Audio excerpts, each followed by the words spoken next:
Well, howdy there, Internet people. It's Bo again. So today, we're going to talk about who's to blame for all of this. Because that's the topic that is dominating the headlines, right? It's what matters.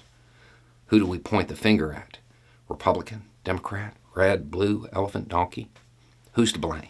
Which president carries the most blame? So we're going to talk about that. You can start with Bush, right?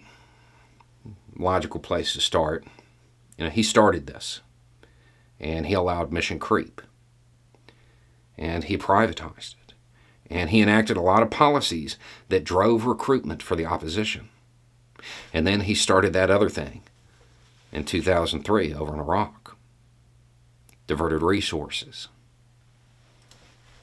A lot of blame there. Then you can look at Obama, right? Look at him, who carried on many of the same policies and escalated the use of unmanned aircraft, which drove recruitment for the opposition. Then you can go on to Trump, right, who set the chain of events in motion that we're seeing the conclusion of now. He went in there acting like it was a real estate deal, legitimized the opposition, and made some deals that weren't the brightest. Definitely has some of the blame.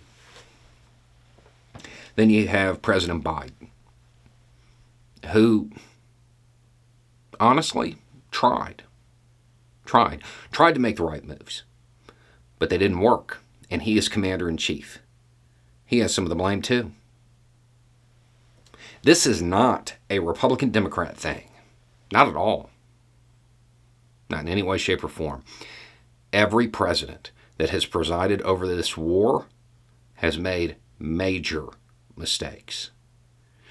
Objectively, who's the most to blame? Bush. Bush is, without a doubt, the most to blame for this if you are looking at it through the lens of decisions that led to this. Okay? Who do I blame the most, personally?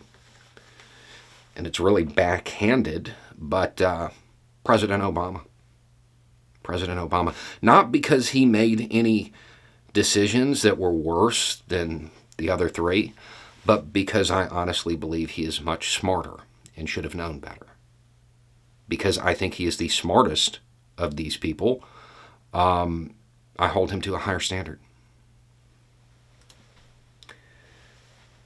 Trump set all of this in motion.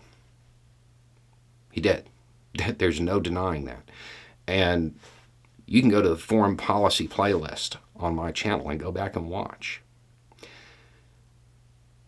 Everything that we've seen now, you know that I said it was going to happen more than a year ago, exactly the way it did. It wasn't hard to see this coming. That being said, if you go back and watch those videos, and if you're new to the channel, understand I do not pull punches when it comes to President Trump. I think he is one of the worst presidents in American history. I make a point to say that by that point in the game, I don't know that there's anybody that could have fixed it. There were things that could have been tried, like the token security force. But I mean, at the end of the day, that's last ditch. It's literally handing the conflict off to somebody else in an attempt to save lives. It's still not a win.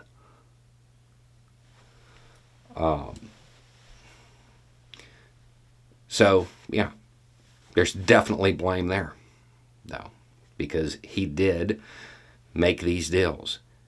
He did make the commitments. And then you have Biden, who's presiding over the exit.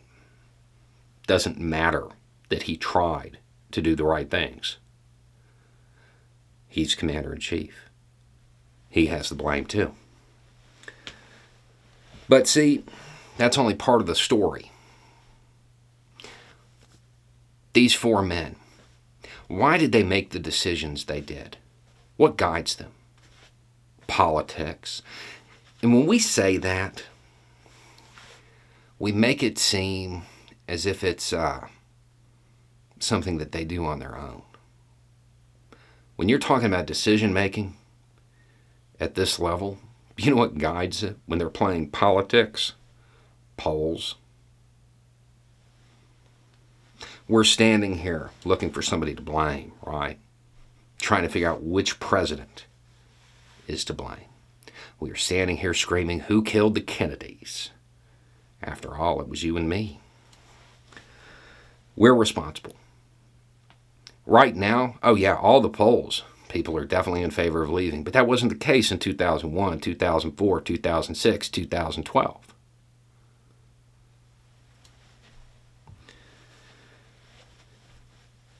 When politicians play politics, they're reading poll numbers and trying to figure out what is most politically advantageous. Who's to blame? We are.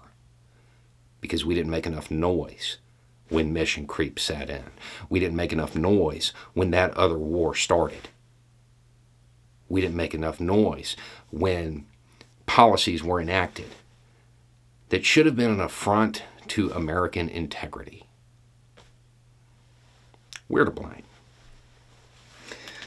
But the saddest part about all of this is that it will happen again. Because we're standing here right now talking about who to blame. That's not very conducive to stopping it. If you can personify this whole thing as somebody's folly, well, it's all their fault and we don't have to change anything that we do. And that's what it seems like people are looking for. A fall guy.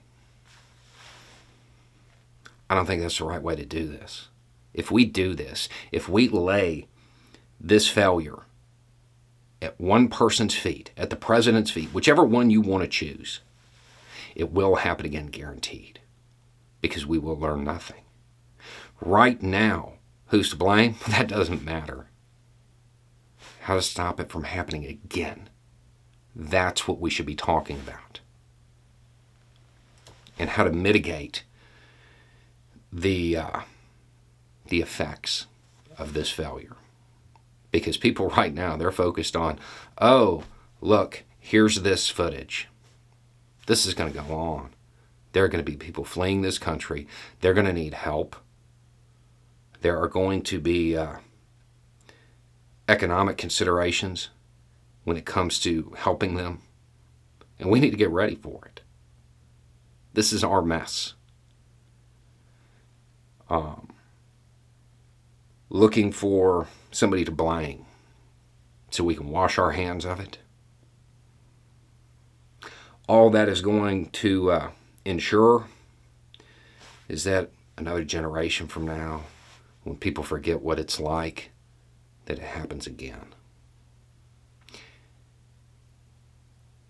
At the same time, you have those engaged in sunk cost fallacy, right? We have to fix it. We have to make sure that things go our way to honor our veterans. Said it before, I will say it again.